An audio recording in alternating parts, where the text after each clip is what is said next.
Thank you so much to be here, and we welcome to the first official panel. Yesterday we have women and technology leaders, but today is really the grand opening, let's say, also of the Caspian Week in Davos, the second edition. Last year was dedicated to make our world great again. As a mirroring to somebody else who wants to make his own world great again, we make our world great again. This year is dedicated to that we have to collaborate from the beginning to have a great, prospering outcome. And where can we start the most is with education. So today, the entire panel is dedicated for education, how new technologies, digital technologies, can improve and enhance the education across the world, can accommodate millions of people and elevate them to the same level that we enjoyed sitting here in the snow, probably the most absurd location to gather, the most absurd time, but we made it anyway. So thank you so much for coming. Now, when we talk about education, we have to look from the entire, I call it the value chain of education. It starts basically when we are pregnant. And that's very important because education starts with a healthy nutrition and a healthy home and shelter in order to elevate a child across all ages, across all societies, that we come to the same level to address the challenges and shape the future collectively. We are very privileged to have assembled a panel of every single one is a leader across one of the steps along the education. And I would like to please welcome our panelist, Natasha. She is dedicated to early childhood education through nutrition and through different media. Please welcome Natasha Rogoff from United States. We then have, going through the ages, we do not address, let's say, secondary school and so on. It was supposed to be the theme of Noah Samara, who unfortunately had to cancel the trip to a health issue. But he addresses millions of people with satellite dedicated quality content through the emerging markets, Africa and Southeast Asia. But we are very happy to have from the leading engineering school, the former president, Ernst Hafen, and professor in biology. Please welcome Ernst.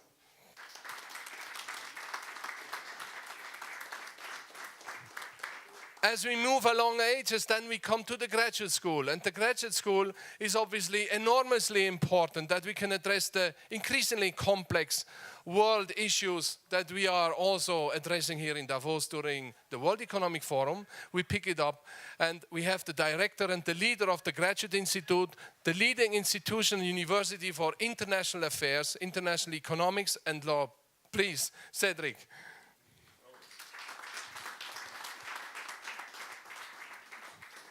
When we come to the postgraduate formation, as we move along, when we are on the job, things change. They never stay the same. What we have learned in primary school, secondary, and graduate school probably are not the same 10 years down the line or 20 years. So we need to continue be sharpened, our minds, and be flexible to adapt to new economic realities and societal changes. And Peter Lorange built the IMD from a sleepy college in Lausanne to the second best international business school in the world after Harvard for 10 years in a row as the president, and found his own university. That's not all. Peter is a very successful entrepreneur addressing the #1 global trade issues, which is called shipping. He's also the founder and co-founder of some of the most important shipping companies worldwide. Please welcome Peter, who came all the way from Norway.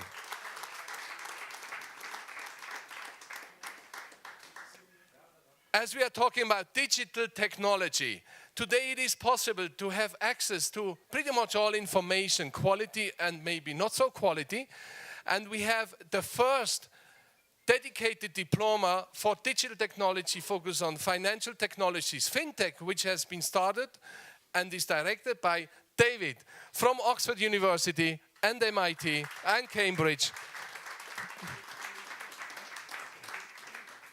So what do we make out of it? If we have the best education, we can have all we want, even in the marginal towns. Everybody knows the same thing. Everybody learns the same thing. Everybody sings the same songs.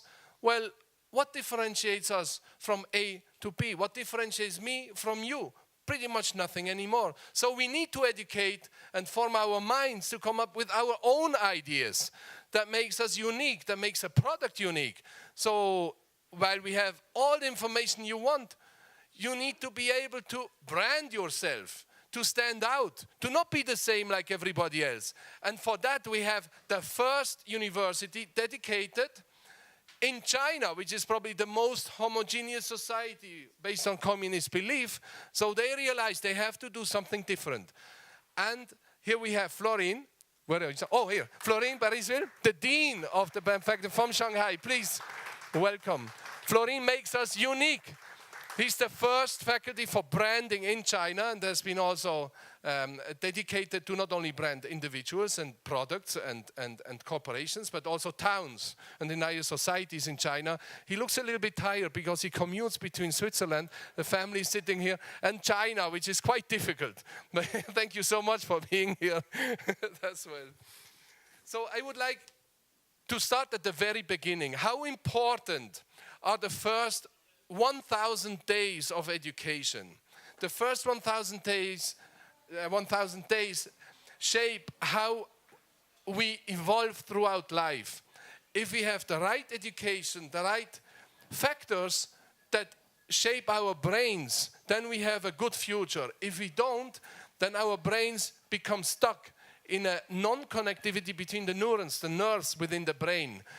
And there are two main factors which are very important and essential for developing a healthy brain and a healthy future. It is nutrition, which Natasha will refer later on. And the second one is a stimuli.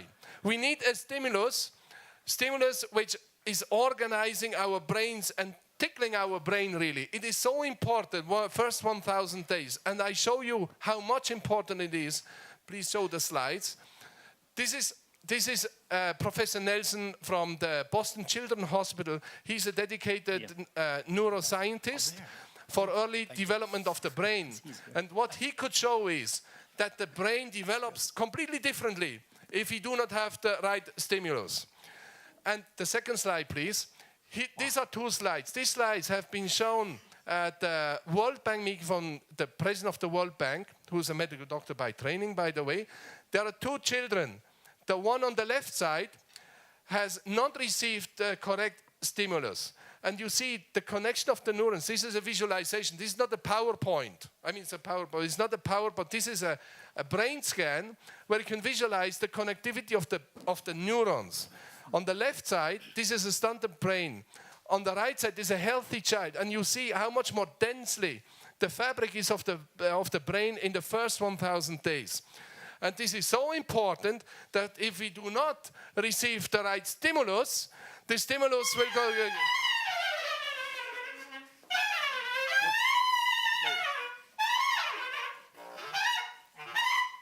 Well, oh, well, hello. Who are you?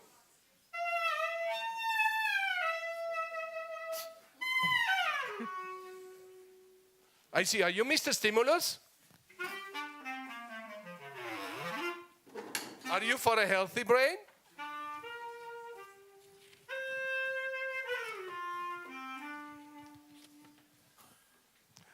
Is it true that we get much smarter if we have you in the early days of life?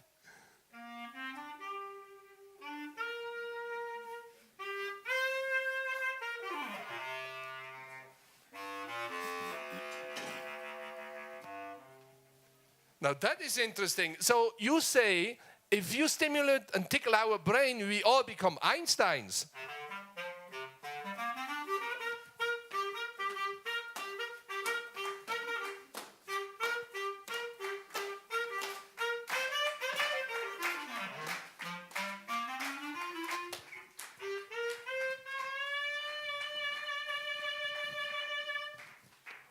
Unbelievable. Please welcome Matthias.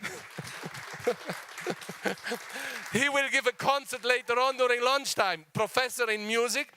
Matthias invented, patented, and is developing completely new dimension of music based on sensor technology. We talk about digitization. Music is not excluded. So we have him representing the digitization across the musical industry. You will see at lunchtime. Thank you so much for giving us the stimulus.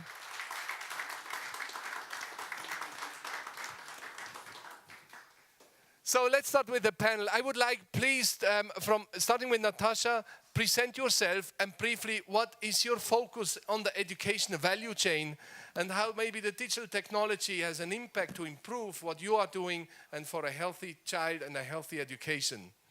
Thank you so much, and congratulations everybody on getting here this morning. We've only had some small casualties, but it was great to start with the music. I run a nonprofit which is called Ingredients for Education, and it is we produce a multimedia program which teaches kids about nutrition, cooking, food, and health, and it's based on a gaming platform and video, as well as a musical comedy cooking show. We started distributing it about 5 years ago in the United States, and we've now just started expanding, distributing the program overseas.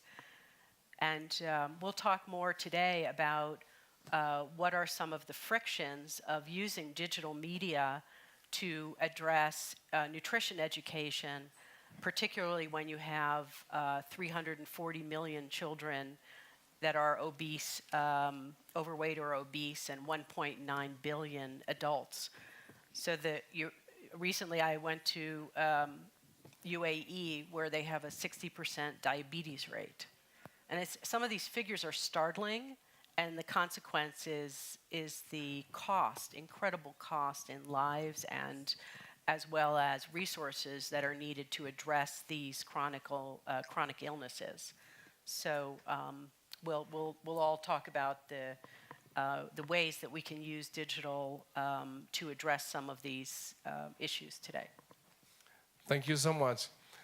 Ernst invented and came up with a way how to use digital technology in order to reach not only a few and the privileged one, but pretty much everyone. And the most important is this: everyone, they need identities, and in order to control their own destinies.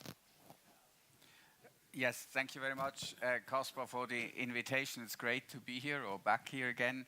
So I'm a professor at ETH, Federal Institute of Technology in Switzerland, and academia in general, and this institution in particular, is probably one of the most conservative institutions that is.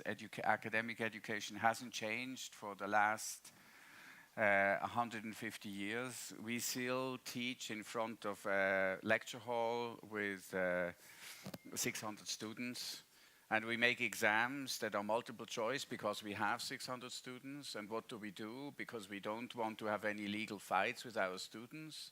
So we just, assess factual knowledge. So instead of teaching them how to think, in Switzerland, we only get about 5% of the top students anyway. But they basically just fill them with facts and teach that. Instead of trying to sort of let them develop their own capabilities. And so I'm the study director in the biology program, and trying to say, wait a minute, I'm not here to teach you facts that you can read up in a textbook or watch on a video. I'm here to put this into context. But then we also have to have ways to assess this. And Eric Mazur from Harvard said that assessments are the silent killers of learning. Because the students just want to pass the exam. And they do exactly what it takes to pass the exam, not to learn anything. And we have to change that. And so the point that Caspar mentioned is that not only do we have our personal health data, we also have our personal education data. And every click that you ever do on an iPad or will be recorded somewhere. But once again, you are the integration point of all this data. If you have copies of this data, which will not only include the in-class exams or writings that you do, but also the levels of World of Warcraft or the YouTube videos that you see. That will be your individual education profile that you can aggregate if you have the control over your data. And we want to build this out as a sort of democratize this education, get access to fair online learning tools, and then develop your own education profile that is not assessed on just having a bachelor from university X or Y. Thank you so much. Cedric, quickly to mention, I have here several mentors actually from myself on the panel, and if my deficiency, you can blame them or vice versa, as you like. And Cedric, particularly Cedric, because I have been a terrible student, at these courses. We have other students here too, but I feel very privileged, to look up to you here, sitting in the middle of the panel about the graduate institution. Well, thank you. I must say, when you say you were a diligent student, I somehow can dispute the term diligent, but we can discuss that later. As my colleague said, I'm a professor at an academic university. The reason they're still here is because they were very conservative, but I think they are facing a huge challenge. And my way to address this challenge was to move from we are a very traditional school, focused on academic diplomatic studies, and we just brought it to international and development issue, which is already an enlargement, both international and development issue. But as a professor, the way I see the challenge of teaching differently was to create executive education in our institute, which was quite a revolution in a small institute like ours. And the reason is because we want to broaden the competence and the skills to as many people as we can on this planet. As we know, international is no longer something which is a silo, like we see in the UN organization. So as we see in Davos, everyone is coming to Davos and to talk about international issues. And how do you teach that to people that have very different background is actually an interesting challenge, and we did that. We had people like Caspian in the room, which is in itself already a challenge, but then we tried to do it by really by transforming my colleague from teacher to mentors to coach, which is still a very long way to go. And I think the digital revolution or digital transformation is helping us to show that the way we teach, anyway, in terms of substance, has to be completely changed very quickly. And I see that as an opportunity, even though I must say, my young colleagues, I feel bad for them, as I'm not quite sure what tenure will mean, tenure track will mean in the next future, but I don't think it's long ago from now. And I would probably not advise them to become faculty and professor of university. It's a very risky business, I think, in the next years. A risky business.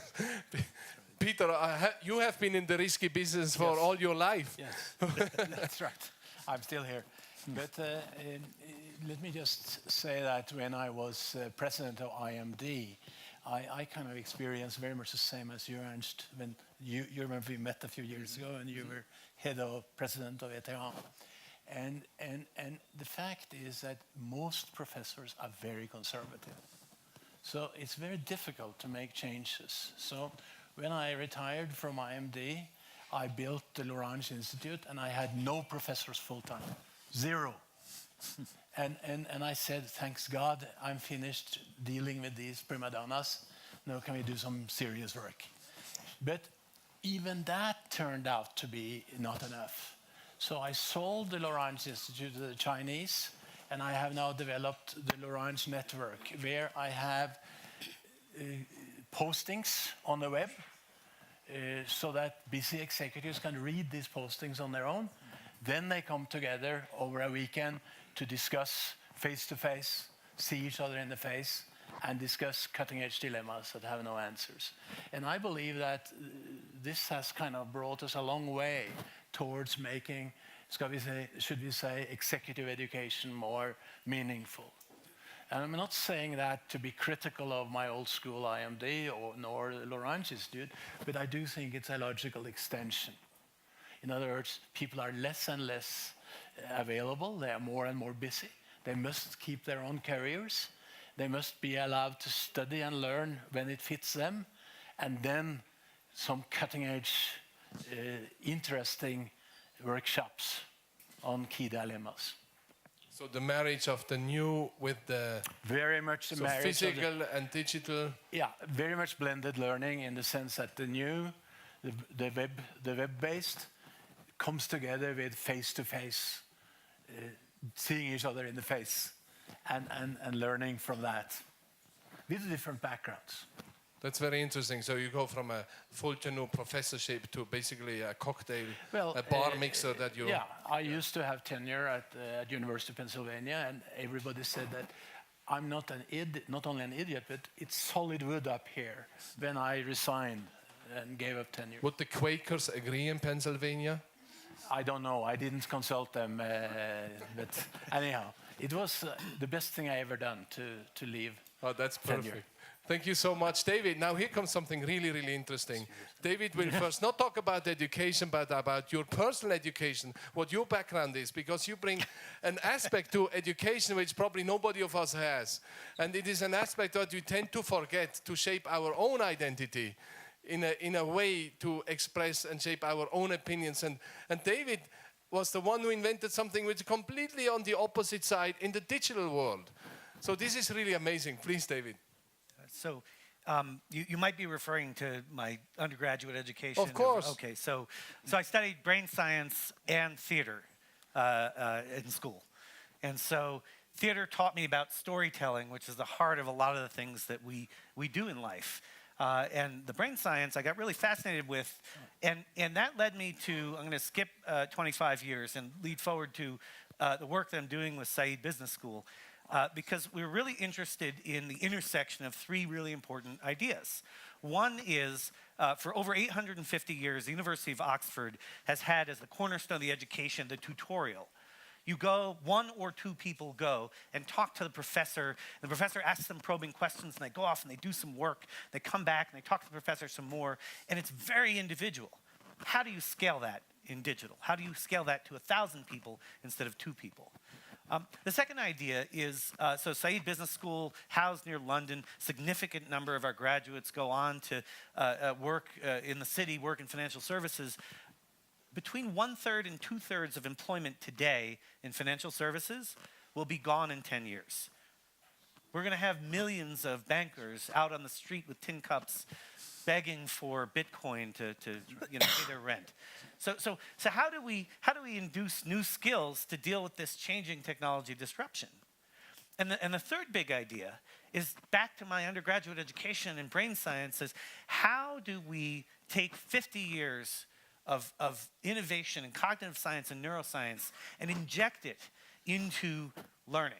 Right? Because the way we teach instructor-led training, we have someone standing at the front of the room and people in little rows. We've been teaching that way for at least 1,000 years, and it's very efficient for the teacher. It's a terrible way to learn.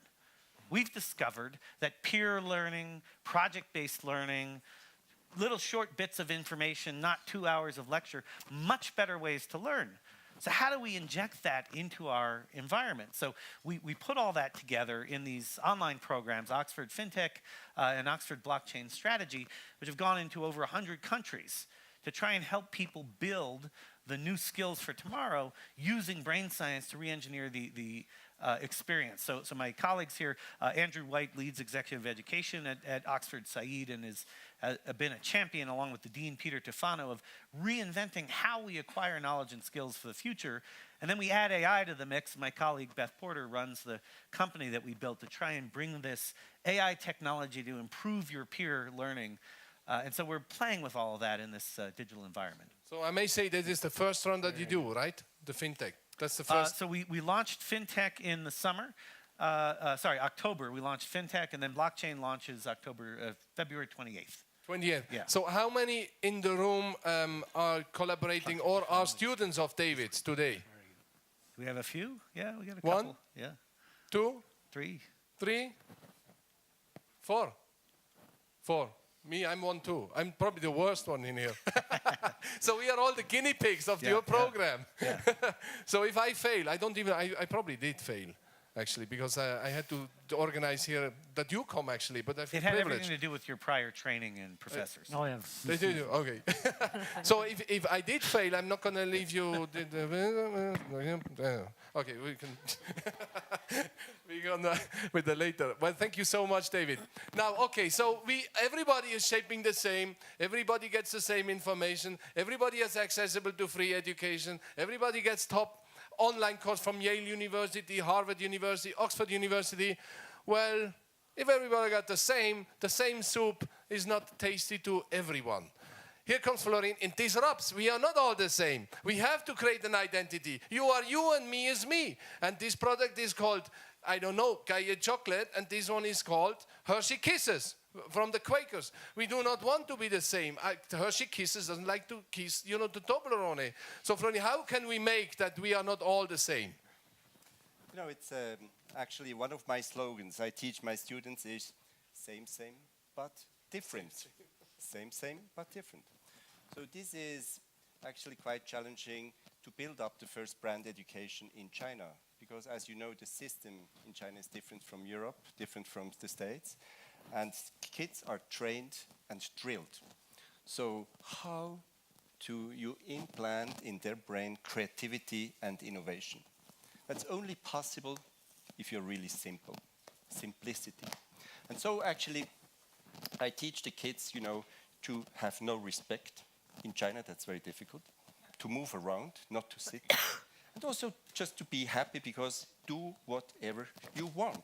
So this is for China quite unusual. But it's also, I don't only teach the kids, I also teach the government.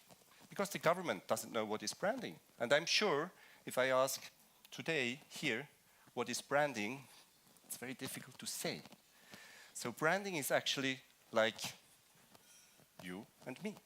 You have a name, you have a DNA, and that's what Casper said, at the beginning. It's the conception. It's not only the birth, it's the conception.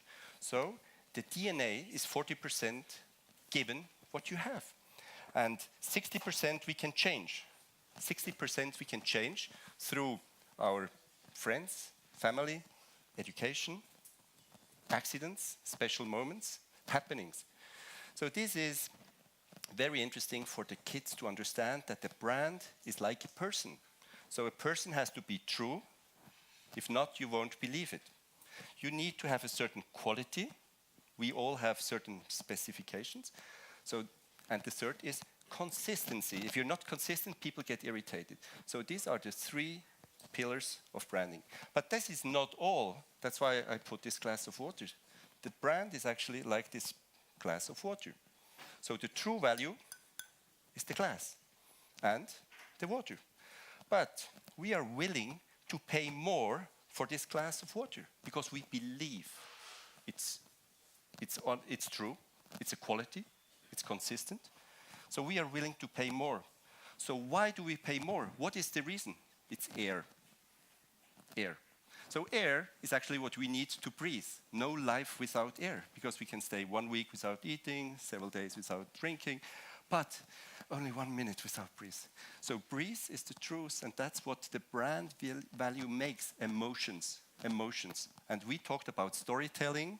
We talked about how to create consistency. So this education in China, we built up on several aspects. So it's finance, it's marketing.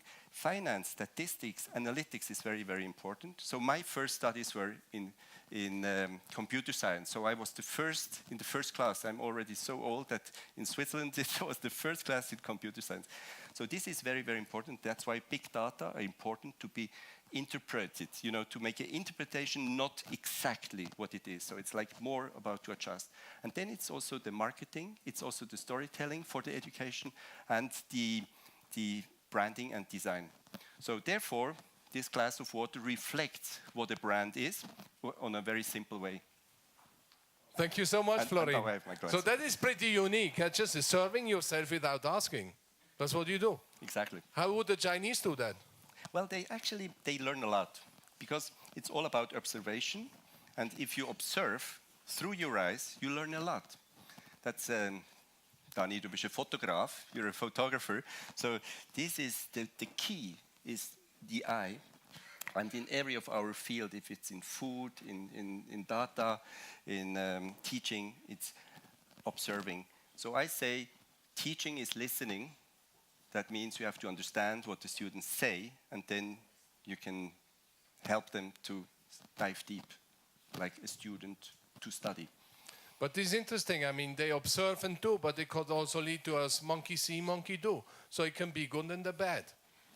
That's how it is in life. That's how it is in life. Okay, thank you Be so bad much. until you're good. Until you're good. So same, but different. So if information is free to all and available to all at 24 hours, I make a statement. Education, we have today such a tremendous cost in order to access high-level education. On the other, at such a cost that it is a burden to many students, for some for their entire lives. Today we have a debt load on students or former students in the United States, which is accumulating to how much? Robert, you know the exact number. That milliard, collectively. 1.2 trillion US dollars in the United States alone is the debt that the students carry because they went to a college, some good, some not so good. 1.2 trillion, what does that mean? The entire GDP of Switzerland is around 600. That's 2 times the entire gross domestic product of Switzerland is the debt burden in the United States for education. Most will not be able to pay back because they have been either wrongly educated or the job markets have changed. That is a huge issue. So I make a statement, education should be free for all across the world. Would you agree to that? Why yes and why no? Maybe Peter to start with. Yeah, in a sense, I agree, but I have to say why. The reason is that with the new technology, with the virtual technology, with the web, you can post educational pieces which are scalable and free for all, short, to the point, cutting edge. And that means that the cost of education by embracing the new technology can dramatically be reduced. And I do think that it's necessary to have some face-to-face stuff. I said cutting-edge dilemma workshops, but that's not very costly. So I agree. We can, I think, see better education at lower costs in the future. I think that's the reality. Better at lower cost, but there's still some cost in order to produce quality there's education. Still some cost. It does cost something to, should we say, produce meaningful short inputs for the web. That's not the same as simply reproducing the lectures. I used to be a professor at MIT, and we did that for a while. Nobody wants to look at that. Nobody wants to look at that, yeah. Ernst, in the ETH, we are more privileged, I'd say, in Europe than in the United States in terms of cost. But still, there is a cost, and especially the cost if you come from third countries in Switzerland, thanks to the phenomenal policies that we have in the European Union. And they're here to also in terms of Poland and Schengen and Switzerland. In the ETH, you are dedicated not only from the ETH, but in terms of data, you think not only should education data be free for all and be available to do further research to all, how would you structure? Would you agree that education should be free for all? You represent as the president, depending on the faculty, the first or second leading engineering university in the world. How would you address that point? I would agree that digital technology will and is changing education dramatically, in that you can have short video sequences to teach you about the basics of engineering, physics, or thermodynamics or so. You don't have to have a professor of ETH teach that one size fits all. But what you need, but we're getting, with these digital offerings, we're getting into digital dependencies. Because nowadays, you take these courses from Coursera, from Udacity, from companies that offer courses for free, but you pay with your data. Right? Every click that you do, 20,000 students on Coursera taking a machine learning course, everything they do is recorded. And Coursera even takes the intellectual property, because these 20,000 bright students solve real-world problems as part of their education. And that is a new digital dependency that we're getting into, and we have to be very careful. And so we're saying that universities are still important for this face-to-face. We have to learn to profile students, put them together, engineering, biology, and physics students into small groups, and in the campus solve real-world problems. If they don't know something, they have to go back to an online module where they solve this module and they get credit for that, and the credit is going back into their own data account. Because eventually you will have all your data from elementary school to high school. You're the only one. Coursera has only the course that you took with Coursera, but all the data from the other courses, it's only you can have. And that will form your very valuable data profile. And that also leads to research. Absolutely. Because we have a lot of brain research, but education research is terribly bad. Because you can only do it in classrooms with 20 students compared to different students that are different. And so now we have large amounts of data, and if you're ready to participate in studies, you will give access to this data for this reason.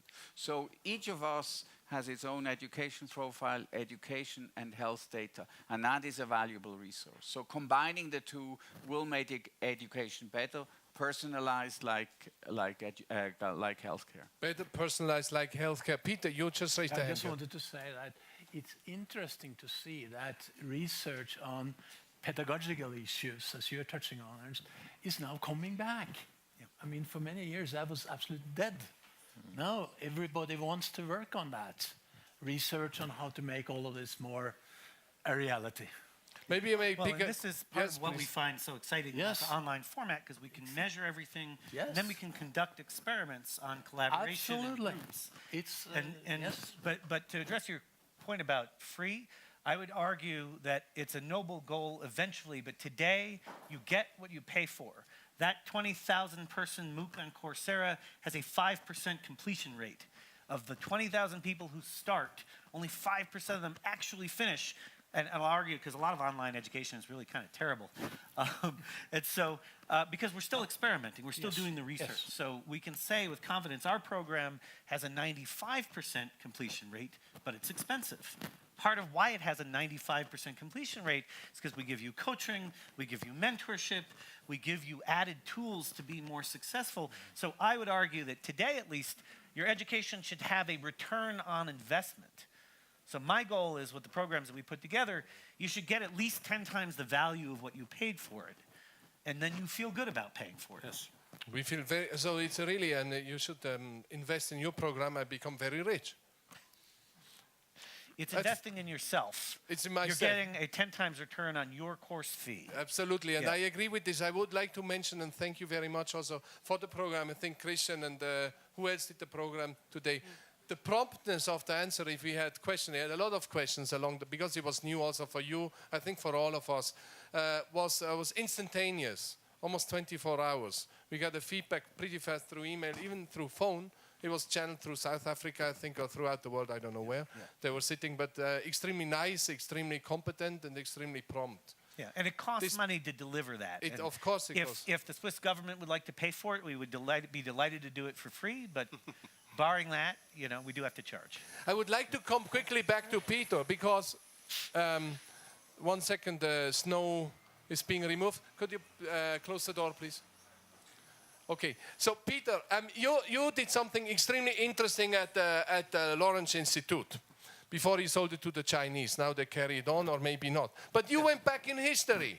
Instead of being me in front of the class, you did something, forget me in front of class, I am a part of the class. And you reinstalled a famous table. A table which has been used symbolically first maybe, then as a physical representative, going back to the Greeks. Yes. And then there was one individual which took out this idea and invested almost, he dedicated his entire fortune, which he made by something that we are also active in, which we sit there on the right upper hand corner, which is called petroleum. Exactly. And this individual has been the partner of since today, the most successful petroleum entrepreneur that we have. By the way, he was also dedicating a lot of his fortune into education, today called Chicago University. A table called the Phillips Academy. It was Andover, etc. I'm always confused. No. It is also called the Graduate Institute in Geneva, which was the founder for a long time, until the 56, I think. He was one of the biggest donors to the Graduate Institute. His name is called Rockefeller. No. What? No, I mean from the things. Okay. I know, but the partner of Rockefeller, which I would like to quickly give you, because you took up the idea from the Greeks through the partner of Rockefeller. And what is this famous table about? And why is it so important? It's called the Harkness table. And it's named after Mr. Harkness, who was, as you say, the partner of Rockefeller in building up Standard Oil. And what does it mean, this table? Why would you talk a table? I mean, we have digital technology. Let me tell you what it means. If you take a room, a classroom, it's flat, not this China, this cinema type style. And you know, it's not people sitting in rows like here, but people sitting around round tables, Harkness tables. And 7 people around each round table, so they can each see each other. And then the professor leads, comes up with some key dilemmas for 1/3 of the time. Then each table is a group, and the 7 people debate that. They hear the buzz of the other tables in the room, and then the final part is for wrapping up. And interestingly enough, with this Harkness table thinking, in 2 days of work, you get what you used to take 5 days to do. So it's a hell of a lot of efficiency improvements also, which I'm sure you also see in StatData.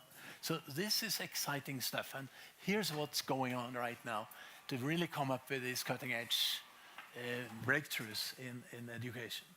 That's very interesting because, so you say, well, each individual has access to information. We collaborate to the virtual room like David created to have a group work, which Absolutely. I was a very bad member, unfortunately, because of what we are producing here. It is not my nature, but it was maybe a little bit the timing difficulty.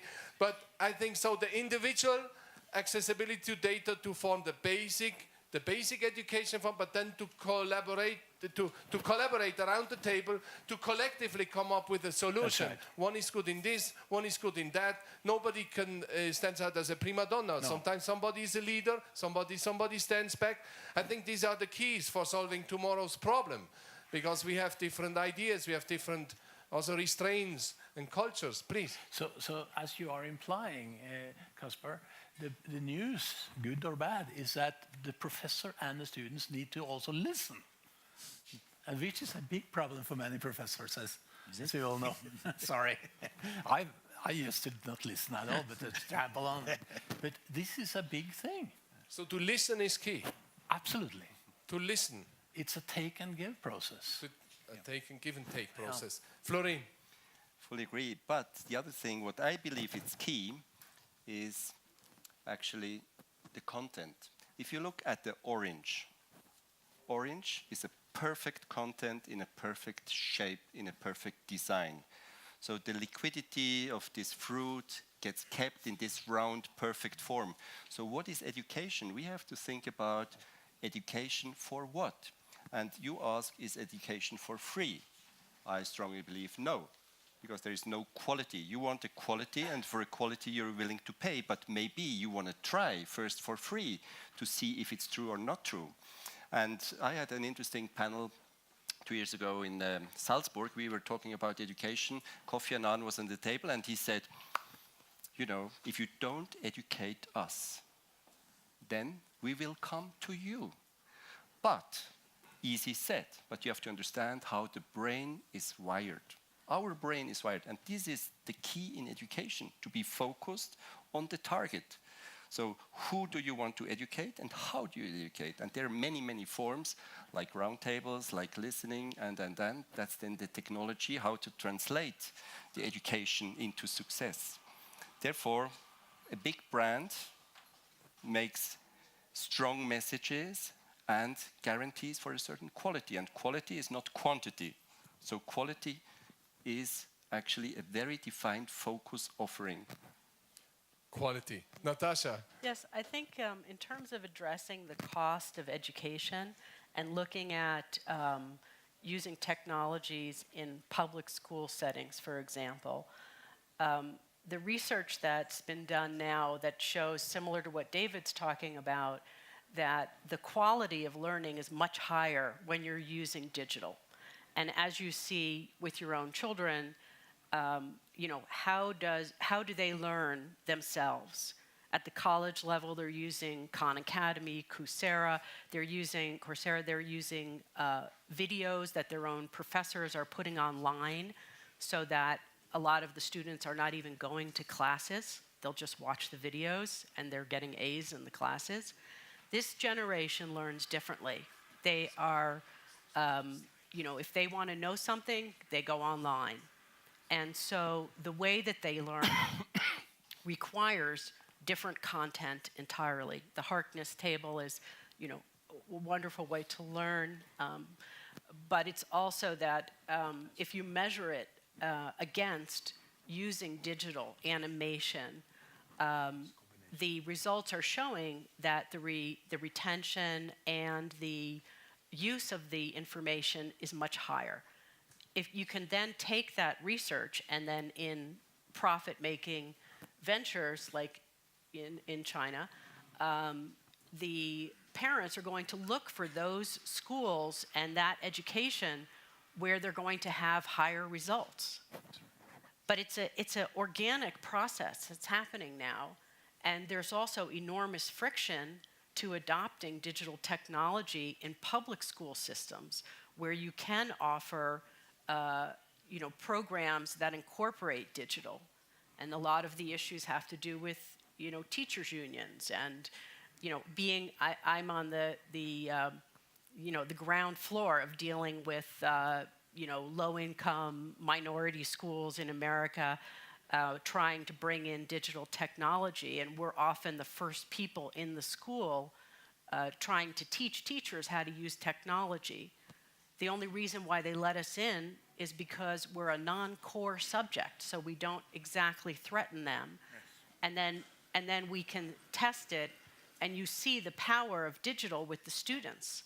It doesn't mean that they're learning only digitally, but that the teachers that are integrating this technology into their process, and they are also quite young teachers who also want to use digital.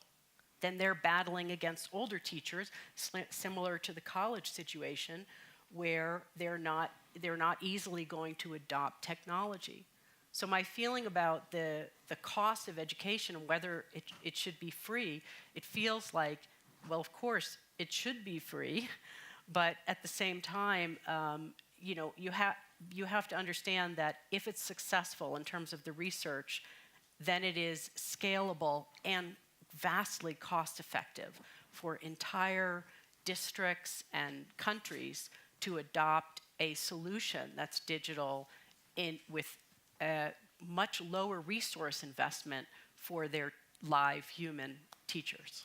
That is interesting. Cedric, you wanted to? Well, one thing I want to say is, of course, we all think that it should be free because, as the theme of this year symposium in Davos is the problem of access. So we want to basically give access to much more than, you know, just a few elites or the few happy in this world. And we think that digital technology is helping us to do that. But as David already pointed out, if you refer to the agenda 2030, it's not education for all, it's quality education for all. In SDG 5 or 4, I can never mix them up. And in that, we run into the production issue. On one hand, digital technology helps us to do better product, but we have to come up with the cost of doing that. Then, of course, it depends on the levels, but if you think at you know, kind of postgraduate or graduate level, you will, at least for the moment, we don't see where IA will lead us to, but you still need, if you want to make a difference, to have the material produced, and then you still need the mentorship or the coaching. And that's not going to be free unless, like we already surely much less paid as in banking or whatever, but unless we kind of just forego our salaries. And so in that sense, there is a long transition to something which is going to be less costly, because the belief that you do online learning and that's the new milky cow for a business school or for schools, I think it's a pure illusion, because products are going to be much shorter in lifespan than you think. And unless you coach people and mentor people, you're not going to get quality education. And so in fact, we all, as I guess we all think, in particular based in Europe, we think education should be the most accessible as possible. But we're still struggling with the fact of the quality, and this is why actually we lost a lot of market shares, I think, to other places in the world. Peter, quickly, and then I very, go. very quickly. I very much agree with that it's expensive to develop should we say, the virtual inputs, the web-based inputs, and research is needed by highly competent professors to do that.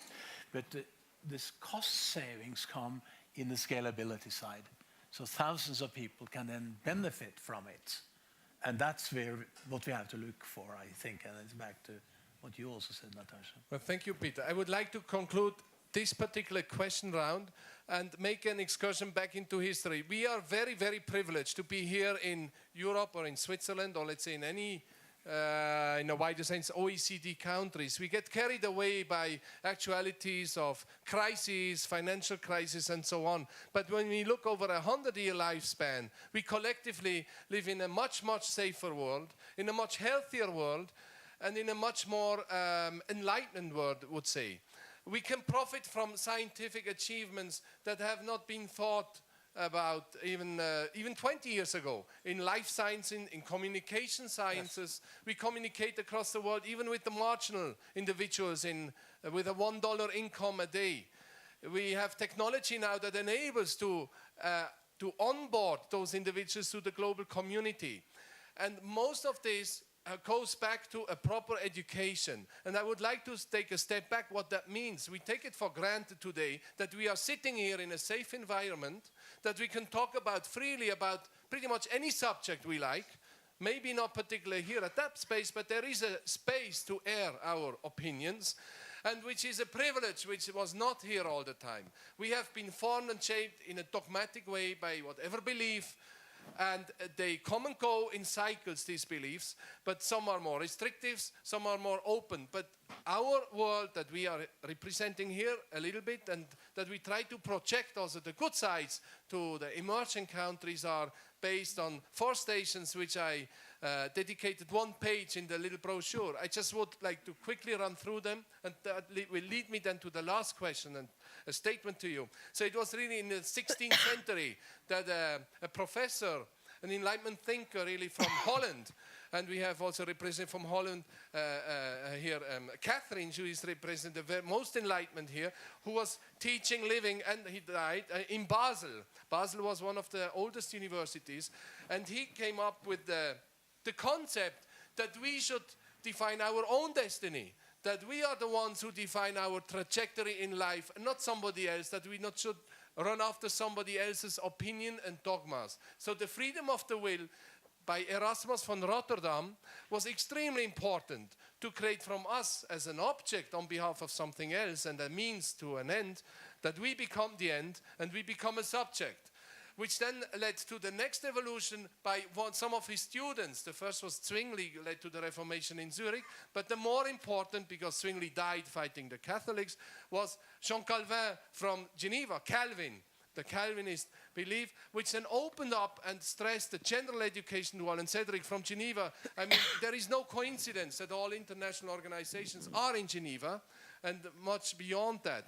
And when we look from Calvin, it led then to another very strong Enlightenment thinker, which came at the end of the 18th century, which was again from Geneva, Jean-Jacques Rousseau, which through his book, Emily, the General Education, looked at the individual, the educational trajectory, made a whole person and a good citizen for the good cause as a model. And then the fourth one really came from King's College in Cambridge, from the UK, which stressed the rigorous research and the process of independent thought. Now, so here we are, and that's called the liberal trajectory of liberal education, liberal meaning a liberal mind, an open mind, a critical mind, not being told what is right or wrong by anybody, but take your own responsibilities for your thoughts and actions. Now here we are today with the accessibility of information across the whole world. My question is, this accessibility and of free information, could it potentially lead also to dissemination to wrong information? And what are the dangers of the free for all or cheap for all, that we could be collectively become indoctrinated, which will restrict our independent mindset? Florin. You are same, but different. Actually, you can see it in the art. If you look at rigid systems, education is actually quite formal, but art is amazing. Art is actually the expression of creativity and innovation. So there is always like a balance in life everywhere on earth. And so if you get suppressed in a certain direction, you actually try to find a solution for getting more information. And we say in German, nur die gequälte Kreatur ist zu Höchstleistungen fähig. That means only if you're totally under pressure, then you get creative. So education actually is, even if it's in a formal way or if it's a very liberal way, has to have the goal to enhance your thoughts. And if you're too spoiled, then you won't learn too much. I'm going to argue for Yes, David. quality control, right? So in the new digital era where you don't need as many professors because everything's been digitized, I still think that educational institutions have a role to play because of their independence and because of their research-driven thinking. And we run the risk if we sort of abdicate responsibility to the purely commercial models that we're going to end up with other agendae getting injected into the curriculum and into the methods with which we apply to educating the next generation of leaders.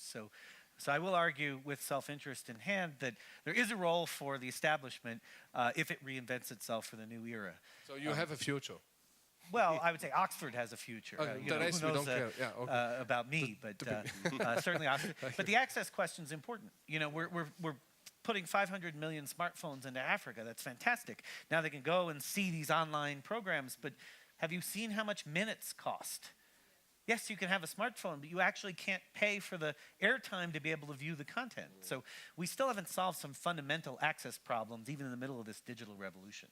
One of exactly that question was unfortunately Noah Samara, who could not be with us. Cedric knows him, many know him, who has launched 2 satellites in space in order to reduce the cost of accessibility. And then the selection is about the quality content to distribute. He has one across Africa, one across Southeast Asia, to do with Yasmi as his program. Peter?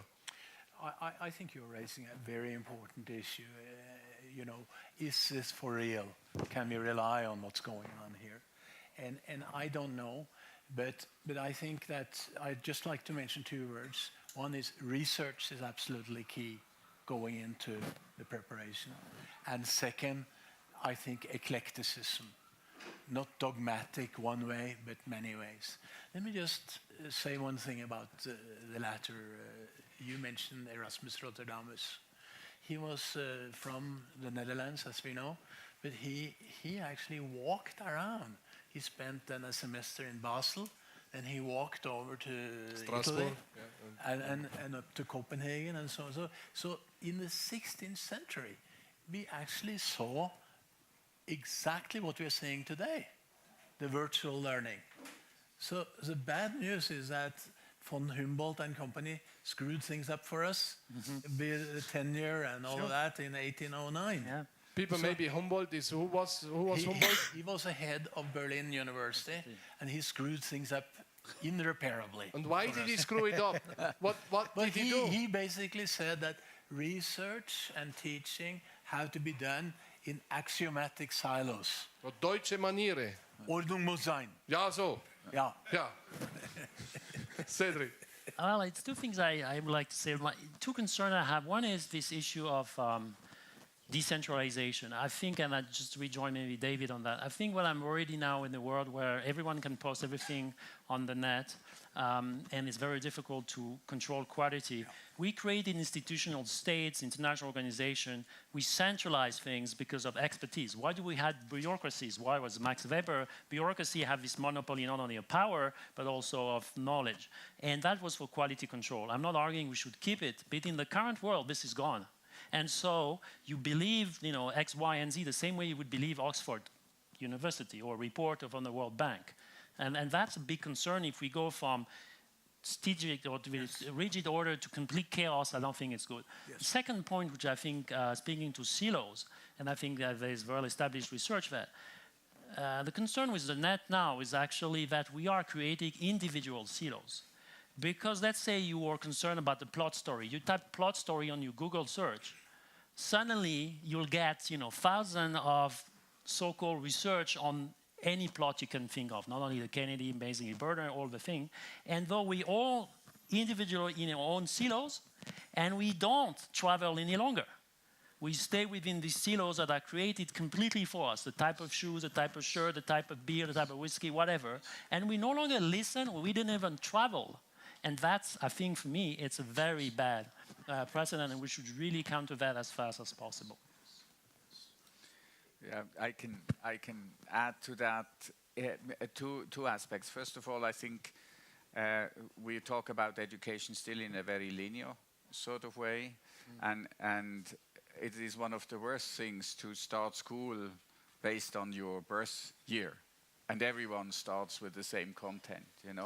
I think each one of us and our kids have different capabilities. Some of them can write already, some of them are good in math, some of them are good in music. I think looking at education as a network, not as a linear progression, that will also eliminate, so primary, secondary, university, and postgraduate or continued education. This will all be the same. You can take a module in continued education already as an undergraduate and form your own profile. So I see education in the future as a quilt, where you basically have all these little, patches of cloth are knitted together based on the requirement that you need to take this, and then the requirement that you got that you actually pass this. And so this will be much more an education network in the future. Fighting against this is, I think, the reputation of the schools will be very important, that the content is reliable. So we will be here as professors in the future, ETH will be here. But we have to radically change because we're so conservative, and our professors are only evaluated based on their research, and they couldn't care less about the teaching. And I'm fighting, and the same thing is true with elementary school teachers. The teacher unions fight any innovation or cross comparison and so on. So it's very, very difficult to break this up. And I think finally, Switzerland has something. In the sort of 19th century, they exported their teachers to Russia as house teachers. Now we have 5 top universities in the top 200 worldwide, and 20% of our students get a high school degree, study at these universities. And so it is an amazing situation that we have. If you get these content from the professors that are, excellent in content, combine that with our public service television, and that is under a lot of pressure because there is an initiative to cut all the financing to it. And they're excellent in delivering content. If we combine these two and have our professors work together with the Swiss television to make these customized little education modules, then this is an export product from Switzerland for the world, because we do it in French, Italian, German, and English anyway. So Romansh, don't forget, we are in the Romansh here. Romansh, so Romansh is very important. Natasha. Yeah, I'm very positive about the future of digital technology and how it will impact education. And as far as, not in the college level, but at the primary school level, what the institutions offer is far great, benefit in terms of developing social skills for kids. I mean, you have children that are growing up using devices nonstop, and what you're seeing now among college-age kids is many challenges. You've all read recently about high anxiety levels among children. 18, 19, 20, the amount of drugs that are being taken to deal with these problems, that the institutions have a role in teaching, social communication, essentially. And so it may shift in terms of what the instructors are doing. So it's not rote learning, as we said. I mean, it is still that way in the colleges. There's way too much time spent on memorization. But we're also seeing changes pushing from the bottom, because the way that the kids are using the technology is they are already creating their own content. So the idea of what Caspar is talking about, that you'd have some sort of uniformity because as a result of digital technology, I think is wrong-headed, that that's not what's going to happen, that it'll be just the opposite, that people using the technology will be able to express their own individualism, creating video content, stories, poetry, music. It's explosive. And you can see the new generation doing exactly that in all classes, even in biology. I'm sorry, but I'm not a scientist. But you see it across the board in all of the different areas of study. So it's actually very exciting what's happening. That's fantastic. Thank you so much. We go now to a Q&A and then we conclude. Please, I would like to open the audience for some interesting questions. Christian.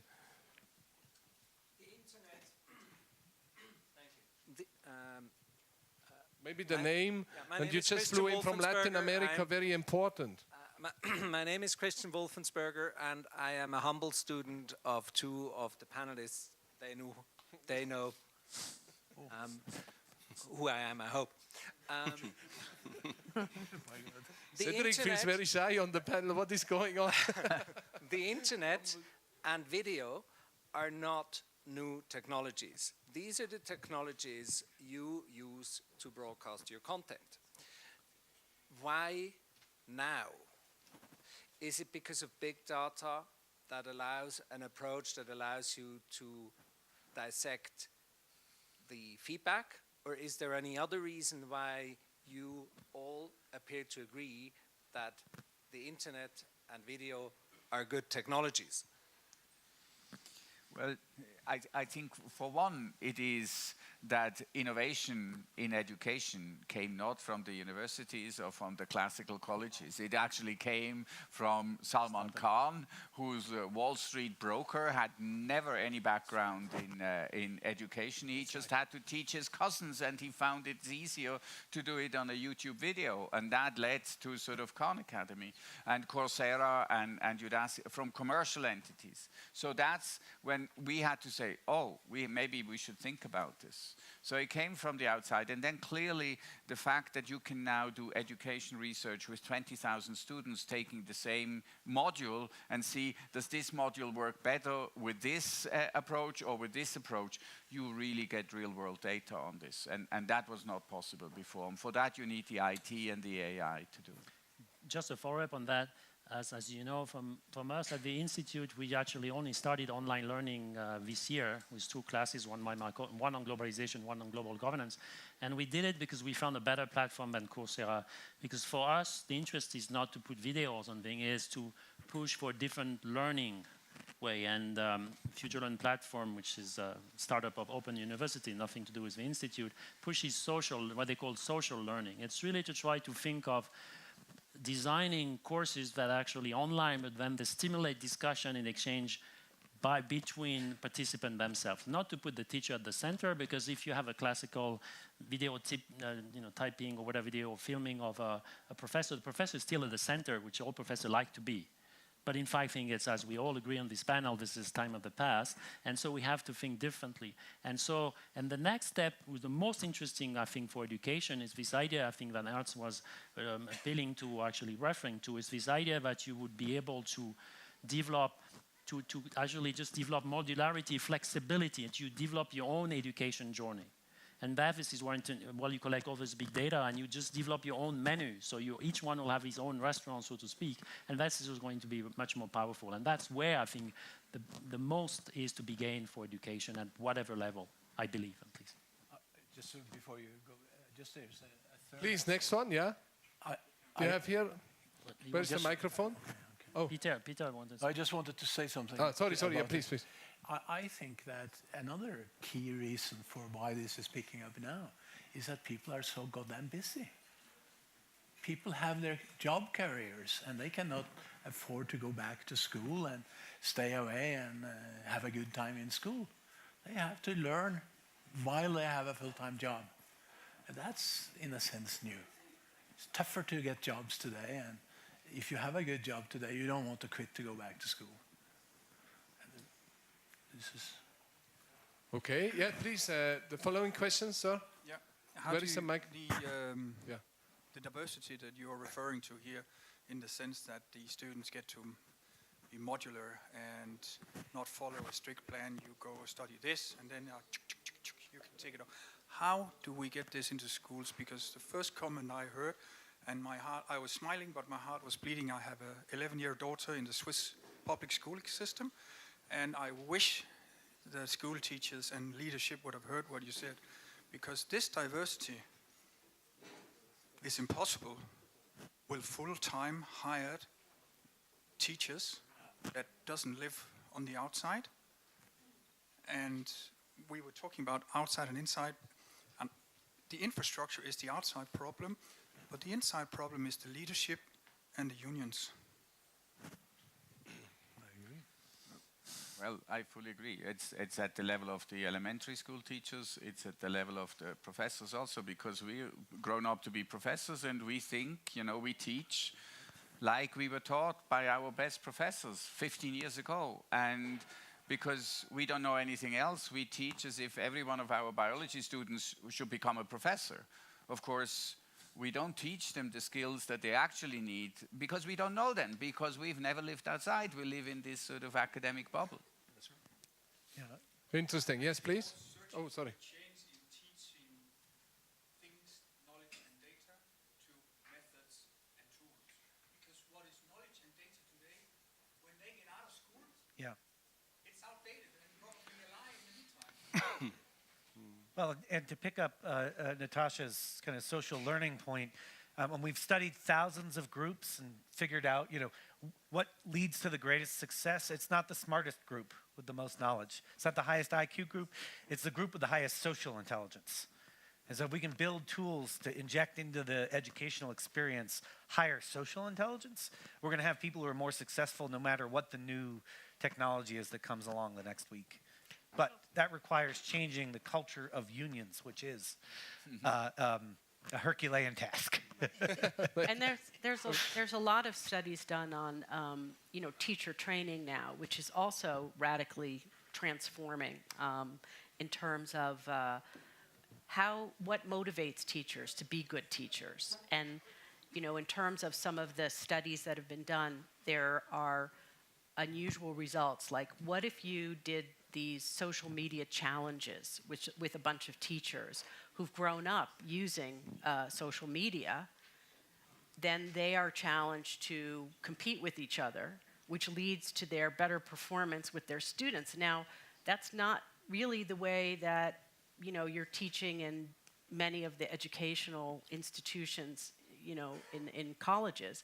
But what the research is showing is that this generation that has taught itself then goes to the schools for education. But then there are new models and methodologies that can be effective, which will, filter down to the improved learning of the children.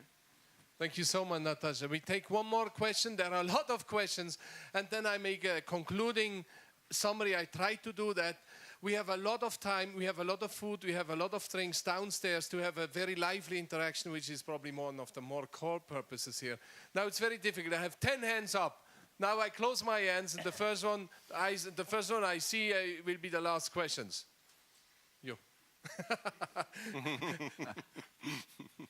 Mine is not a question, it's just a comment with your permission. Maybe quickly your name and... Yep. Tahir Gozal from Azerbaijan. It's been a great privilege to listen to all of you. But I think I want to add something as well.